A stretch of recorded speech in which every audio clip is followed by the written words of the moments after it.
ان اللہ، قرآن پاک میں ہے، علی کل، اللہ ہر چیز پہ قادر ہے. جو ہوتا ہے اللہ کے امر سے ہوتا ہے، جو ہوتا ہے اللہ کے حکم سے ہوتا ہے. کبھی اس عمل کے ذریعے اللہ کے خزانوں سے لے کر تو دیکھو، لے کر تو دیکھو، دیکھتا ہے، اور غیب کے خزانے سے دیکھتا ہے.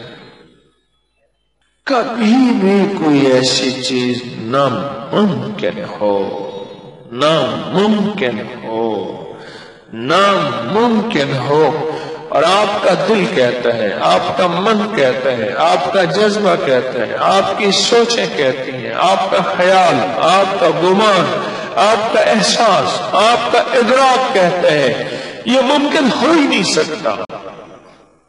لیکن کیا خیال ہے، ہمارے لیے ناممکن ہے کہ میرے رب کے لیے ناممکن ہے؟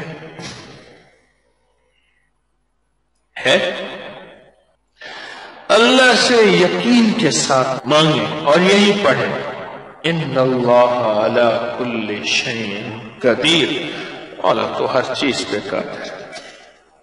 پھر میں ساتھ میں ایک اور کام کرتا ہوں، وہ بھی آپ کو بتا دوں. اب وہ سنیے گا جو بات میں کرتا ہوں اس عمل کے دوران. یا اللہ، خود ہی تو کہتے ہیں میرے بندو، میرے ساتھ جیسا گمان کرو گے ویسے تمہارے ساتھ معاملہ کروں گا.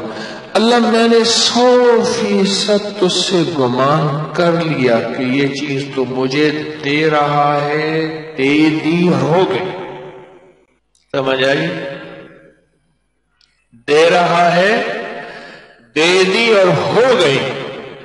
اور پھر اگلا کام بھی کرتا ہوں، میں اپنے آپ کو مبارک دیتا ہوں، طارق مبارک ہو، تجھے چیز مل گئی.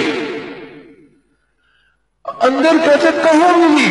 انہوں نے کہا اللہ کے یقین کے ساتھ کہہ رہا ہوں، اللہ نے خود کہا تو ہے میرے بندے میرے ساتھ جیسے گمان کرو گے ویسے معاملہ کروں گا. میں نے اللہ سے گمان کر لیا، اللہ نے دے دیا، اور اللہ سچا، اس کا وعدہ سچا، اس کا حبیب سچا، اس کا فرمان سچا. تو لہذا مل گیا، مل گیا، ہو گیا.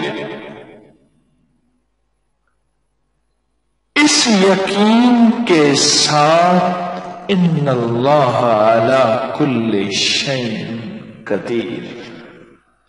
سارا دن پڑھ، سارا دن پڑھ، سارا دن پڑھ، سارا دن پڑھ.